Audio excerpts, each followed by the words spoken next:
Good morning everyone, आप सभी का एक बार फिर से स्वागत है। तो दोस्तों, आज के वीडियो में हम 22 अप्रैल 2023 के करंट अफेयर के जो भी इंपॉर्टेंट क्वेश्चन है वो इस वीडियो में डिस्कस करने वाले हैं। इन क्वेश्चनों का आप पीडीएफ मेरे डिस्क्रिप्शन से भी डाउनलोड कर सकते हैं। तो चलिए आज की वीडियो स्टार्ट करते हैं।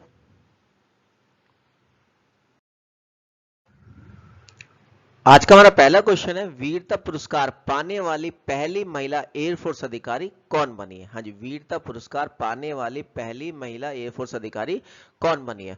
तो दोस्तों, इस क्वेश्चन के ऑप्शन है भावना कंठ, दीपिका मिश्रा, अवनी चतुर्वेदी या सलीजा दामी। तो दोस्तों, इस क्वेश्चन का आंसर है बी, दीपिका मिश्रा। हाँ जी, दीपिका मिश्रा वीरता पुरस्कार पाने वाली पहली महिला एयरफोर्स अधिकारी बनी है। उनको ये पुरस्कार air chief marshal V R Chaudhari ने नई दिल्ली में आयोजित एक अलंकार समारोह तो वहां पर दीपिका जी को सम्मानित किया गया है। दीपिका मिश्रा को अगस्त 2021 में उत्तरी मध्य प्रदेश में बाढ़ में मानवीय सहायता देने के लिए तैनात किया गया था। भारतीय वायुसेना के बारे में कुछ बातें जान लेते हैं, जैसे कि भारतीय वायुसेना की जो स्थापना हुई 8 अक्टूबर 1932 को हुई थी। भारतीय वायुसेना का जो मुख्यालय है वो नई दिल्ली में है, और जो आपको ये फ्लैग दिख रहा है भारतीय वायुसेना का हमारा फ्लैग है। तो दोस्तों, आपको मैं दीपिका मिश्रा जी भी दिखा देता हूँ। क्या ये फोटो में आपको दिखाई दे रही है दीपिका मिश्रा जी है, जिनको वीरता पुरस्कार से सम्मानित किया गया है।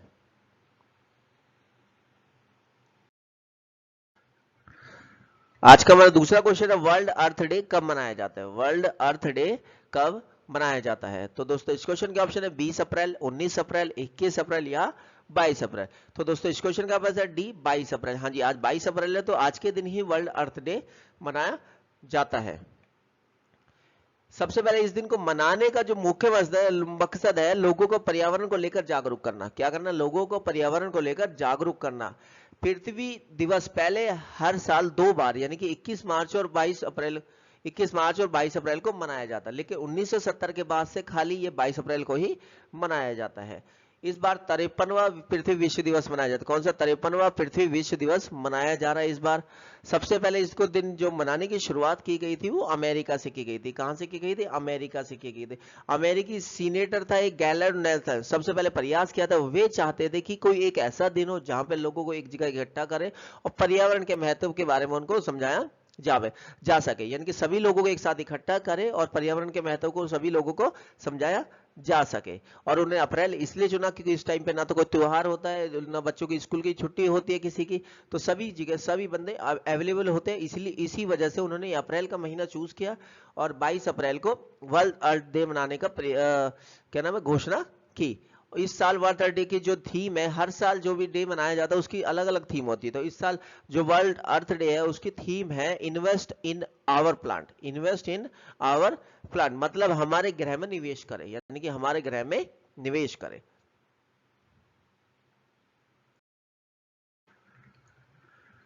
आज का हमारा तीसरा क्वेश्चन है, किस राज्य ने प्रधानमंत्री फसल बीमा योजना के सर्वोत्तम कार्यान्वयन के लिए राष्ट्रीय पुरस्कार जीता है? किस राज्य ने प्रधानमंत्री फसल बीमा योजना के सर्वोत्तम कार्यान्वयन के लिए राष्ट्रीय पुरस्कार जीता है?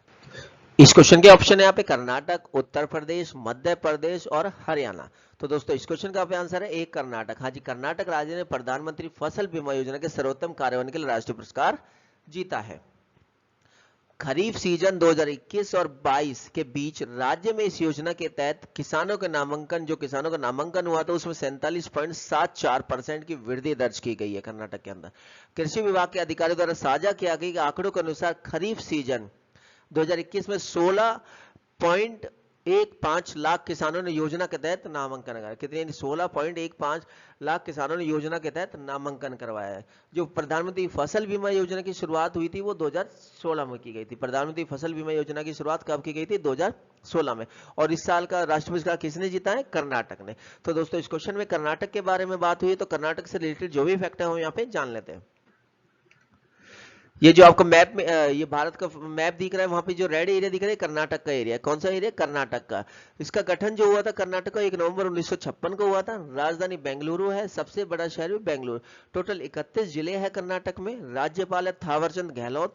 मुख्यमंत्री बसवराज बोम्मई, जो आपको पिक्चर में दिखाई दे रहे हैं यहाँ के मुख्यमंत्री कर्नाटक के बसवराज बोम्मई। विधानमंडल में 2 सदन है। विधान परिषद में 75 सीटें, विधानसभा में 224 सीटें हैं। संसदीय यानी कि राज्यसभा में 12 सीटें हैं, लोकसभा में 28 सीट है। यहाँ की जो हाई कोर्ट है उसको कर्नाटक उच्च न्यायालय यानी कि कर्नाटक हाई कोर्ट कहा जाता है।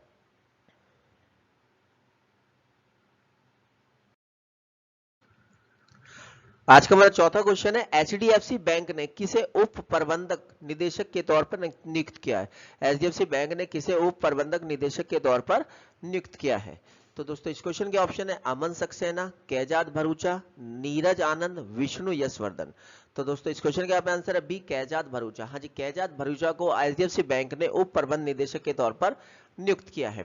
साथ ही भावेश झावेरी साथ ही इसके साथ भावेश झावेरी को 3 साल के कार्यालय के लिए कार्यकारी निदेशक के रूप में नियुक्त किया है।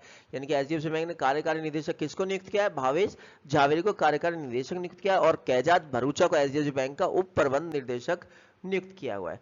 कैजाद भरूचा एक अनुभवी बैंकर है, उनके पास 35 साल से अधिक वर्षों का अनुभव है। एचडीएफसी बैंक की जो स्थापना हुई थी वो 1994 में हुई थी। इसका हेडक्वार्टर मुंबई में है। जो सीईओ है शशिधर जगदीशन है, जो 27 अक्टूबर 2020 को इसके सीईओ बने थे और अभी तक इस पद पर कायम है।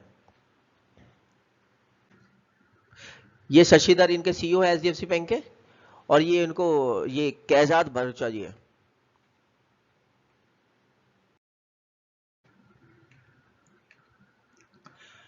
आज का हमारा पांचवा क्वेश्चन है, भारत में प्रतिवर्ष राष्ट्रीय सिविल सेवा दिवस कब मनाया जाता है? भारत में प्रतिवर्ष राष्ट्रीय सिविल सेवा दिवस कब मनाया जाता है? तो दोस्तों इस क्वेश्चन के ऑप्शन है 20 अप्रैल, 21 अप्रैल, 22 अप्रैल या 23 अप्रैल। तो दोस्तों इस क्वेश्चन के यहाँ पे आंसर है 21 अप्रैल। हाँ जी, 21 अप्रैल। भारत में प्रतिवर्ष राष्ट्रीय सिविल सेवा दिवस 21 अप्रैल को मनाया जाता है। भारत में प्रतिवर्ष 21 अप्रैल को राष्ट्र की उन्नति और बेहतरी में प्रशासनिक अधिकारियों के योगदान को चिन्हित करने के लिए राष्ट्रीय सिविल सेवा दिवस मनाया जाता है। राष्ट्र की उन्नति और बेहतरी में जिस अधिकारियों ने योगदान दिया उनको चिन्हित करने के लिए राष्ट्रीय सिविल सेवा दिवस हर साल 21 अप्रैल को मनाया जाता है। इस साल जो सिविल सेवा के दिवस की थीम है विकसित भारत, नागरिकों को सशक्त बनाना और अंतिम मील तक पहुंचाना। विकसित भारत के जो नागरिक है उसको सशक्त बनाना और अंतिम मील तक पहुंचाना है। प्रधानमंत्री ने नई दिल्ली में विज्ञान भवन में 16वें सिविल सेवा दिवस के अवसर पर लोगों को संबोधित किया। कहां पे? नई दिल्ली में विज्ञान भवन में 16वां जो ये सिविल सेवा दिवस मनाया जा रहा है वहां पर लोगों को संबोधित किया प्रधानमंत्री ने। पहली बार राष्ट्रीय सिविल सेवा दिवस 2006 में विज्ञान विभाग में मनाया गया था। पहली बार राष्ट्रीय सिविल सेवा दिवस कब मनाया गया था? 2006 में मनाया गया था। कहां पर?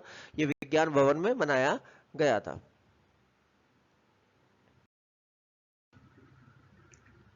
आज का हमारा छठा क्वेश्चन है, ब्रिटेन के उप प्रधानमंत्री कौन थे जिन्होंने हाल ही में अपने पद से इस्तीफा दे दिया है? हाँ जी, ब्रिटेन के उप प्रधानमंत्री ने अपने पद से इस्तीफा दे दिया है, तो उनका नाम बताना है हमें। तो दोस्तों इस क्वेश्चन के ऑप्शन है Michael Heseltine, George Brown, Dominic Raab या थेरेसी कॉफी। तो दोस्तों इस क्वेश्चन का आंसर है सी, डोमिनिक राव। हाँ, डोमिनिक राव ने अपने पद से इस्तीफा देते हुए ब्रिटेन के उप प्रधानमंत्री थे। ब्रिटिश उप प्रधानमंत्री डोमिनिक राव ने अपने पद से इस्तीफा दे दिया है। वे ब्रिटिश प्रधानमंत्री ऋषि सुनक के करीबी सहयोगी थे। उन पर विभिन्न सरकारी विभागों में अधिकार को धमकाने का, उन पर जो आरोप लगा था कि वो जो अलग अलग सरकारी विभाग है उनके अधिकारियों को धमकाते हैं। इसी वजह से उन्होंने इसमें गुस्से में आकर ये इस्तीफा दे दिया है। अक्टूबर में ऋषि सुनक के ब्रिटिश प्रधानमंत्री के रूप में कार्यभार संभालने पर के बाद उनके कैबिनेट से बाहर होने वाले तीसरे प्रमुख लीडर है। जब से ऋषि सुनक जी अक्टूबर में उन्होंने प्रधानमंत्री का पद ज्वाइन किया था उसके बाद से उसके कैबिनेट से 3 प्रमुख लीडर बाहर चले गए, यानी कि उन्होंने इस्तीफा दे दिया है। डोमिनिक राव 25 अक्टूबर 2022 को ब्रिटेन के उप प्रधानमंत्री बने थे। डोमिनिक राव कब बने थे? 25 अक्टूबर 2022 को ब्रिटेन के उप प्रधानमंत्री बने थे और उन्होंने अब इस्तीफा दे दिया। ये जो पिक्चर में आपको दिखाई दे रहे डोमिनिक राव है। दोस्तों इस क्वेश्चन में ब्रिटेन के बारे में बात हुई है, तो ब्रिटेन से रिलेटेड जो भी फैक्ट है हम यहाँ पे जान लेते हैं। सबसे पहले ब्रिटेन की जो राजधानी है वो लंदन है। सबसे बड़ा शहर भी लंदन ही है। आधिकारिक भाषा अंग्रेजी है यहाँ पे। इसके संघ यानी कि इसके अंडर में कौन कौन से देश आते हैं? इंग्लैंड, स्कॉटलैंड, वेल्स, उत्तरी आयरलैंड, ये सारे के सारे देश इसमें ब्रिटेन के अंदर आते हैं। इसके जो यहाँ पे राजा भी चलता है और यहाँ पे प्रधानमंत्री भी होता है। तो सम्राज्ञी यानी कि जो प्रिंस होता है वो महाराज चार्ल्स तृतीय है, महाराज चार्ल्स तृतीय। प्रधानमंत्री ऋषि सुनक है जो भारतीय मूल के हैं। विधानमंडल संसद होती लगता है। ऊपरी सदन को हाउस ऑफ लॉर्ड्स बोलते हैं यहाँ पे। निचले सदन को हाउस ऑफ कॉमन्स बोलते हैं। निचले ऊपरी सदन को क्या बोलता है? House of Lords. निचले सदन को हाउस ऑफ कॉमन्स। मुद्रा पाउंड स्टर्लिंग चलता है। क्या चलता है? Pound sterling. ये ब्रिटेन का फ्लैग आपको यहाँ पे दिखाई दे रहा होगा। ये यहाँ के पीएम है, ऋषि सुनक जी है।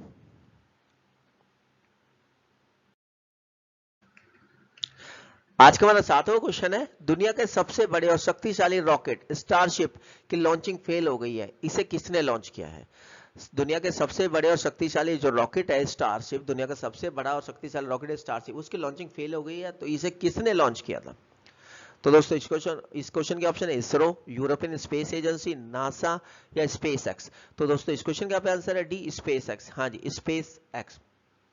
स्पेस एक्स ने अमेरिका के टेक्सास में दुनिया के सबसे बड़े और शक्तिशाली रॉकेट स्टारशिप को लॉन्च किया था, लेकिन इसको स्टारशिप रॉकेट सिस्टम को इस 120 मीटर ऊंचे रॉकेट की ये पहली फुल टेस्टिंग थी, इसकी रॉकेट की पहली फुल टेस्टिंग थी।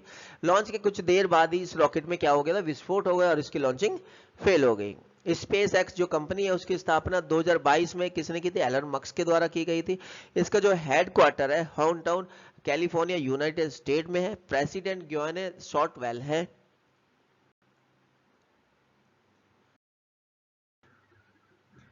आज का हमारा 8वां क्वेश्चन है, न्यूयॉर्क के पहले अश्वेत मुख्य न्यायाधीश कौन बने? न्यूयॉर्क के पहले अश्वेत मुख्य न्यायाधीश कौन बने हैं? तो दोस्तों इस क्वेश्चन के ऑप्शन है Robin Wilson, George Brown, Dominic Raab, Therese Coffey. तो दोस्तों इस क्वेश्चन का आंसर ए, रावन विल्सन। हाँ जी, रावन विल्सन न्यूयॉर्क के पहले अश्वेत मुख्य न्यायाधीश बने हैं।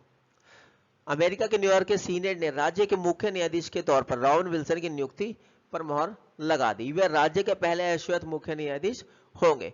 विल्सन 7/2017 से न्यूयॉर्क की शीर्ष अदालत कोर्ट ऑफ अपील, न्यूयॉर्क की जो शीर्ष अदालत है उसका नाम क्या है, कोर्ट ऑफ अपील में एसोसिएट न्यायाधीश के पद पर कार्यरत थे। अब उनको वहां के मुख्य न्यायाधीश बना दिया गया। ये पिक्चर में आपको दिखाई दे रहे रॉबिन विल्सन है।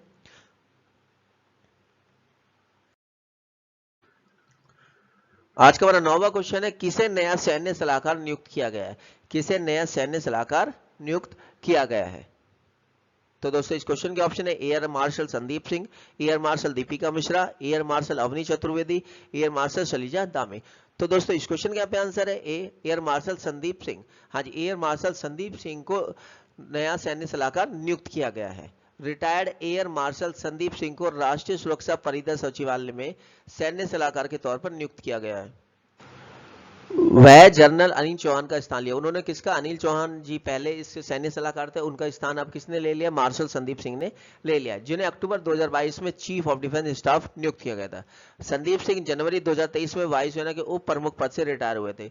जो संदीप सिंह जी है वो जनवरी 2023 में वायुसेना के जो उप प्रमुख पद है वहां से रिटायर हुए थे। अब उनको वहां पे सैन्य सलाहकार, मुख्य सैन्य सलाहकार नियुक्त कर दिया गया है।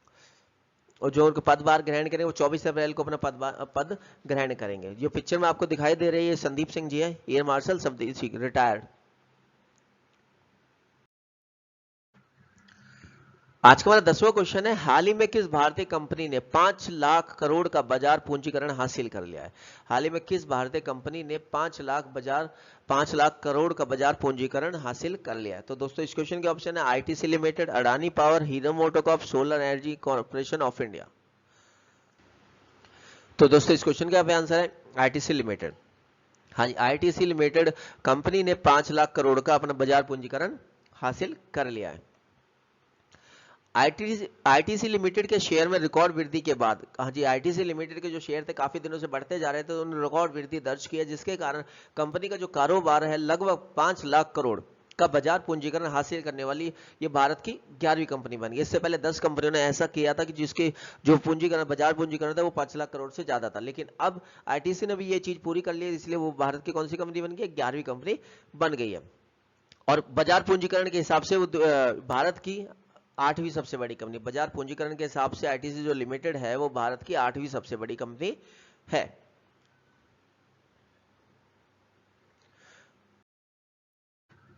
तो दोस्तों आज की वीडियो में इतने। अगर वीडियो पसंद आई तो वीडियो को लाइक करें, चैनल को सब्सक्राइब करना बिल्कुल ना मिले। अगर आपको कुछ बताना है तो आप कमेंट कर सकते हैं। तो जय हिंद, जय भारत।